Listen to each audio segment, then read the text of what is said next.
Hi all, இது வந்து Thursday mini vlog தான் பார்த்துட்ருக்கீங்க. தேர்ஸ்டே எல்லாரையும் ஸ்கூலுக்கு அனுப்புனதுக்கப்புறமா ஃபுல் க்ளீனிங் விலாக் தான். வீடெல்லாம் க்ளீன் பண்ணியாச்சு. பட் சாமி ரூம் க்ளீன் பண்ணுறது பெரிய டாஸ்க் இல்லைங்களா? ஸோ அந்த வந்து ஸ்டார்ட் பண்ணியாச்சு. ஃபஸ்ட்டு பழைய அகல் விளக்கு எல்லாமே எடுத்து சுடு தண்ணியில் வந்து போட்டு வச்சுருக்கேன். ஏன்னா எண்ணெய் பிச்சுக்கெல்லாம் கொஞ்சம் அப்படி அப்படியே இருந்தது. ஸோ அதனால் எல்லாமே சுடு தண்ணியில் போட்டு கொஞ்சம் நேரம் அப்படியே ஊற வச்சுட்டு அதுக்கப்புறம் வாஷ் பண்ணும்போது க்ளீன் ஆகிடும்.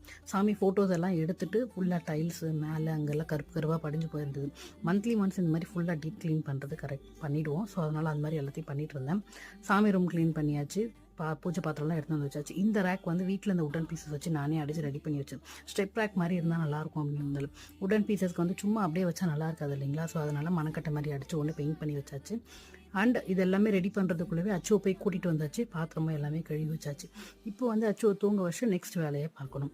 சாமி ரூமுக்கு வந்து மஞ்சள் குங்குமம் சந்தனம் வச்சு சாமிக்கெல்லாம் பொட்டு வைக்கணும். மீதி வேலை எல்லாமே பேலன்ஸ் இருக்குது. 2:17 ஆயிடுச்சு. அச்சுவை தூங்க வச்சுட்டு வந்ததுக்கப்புறம் தான்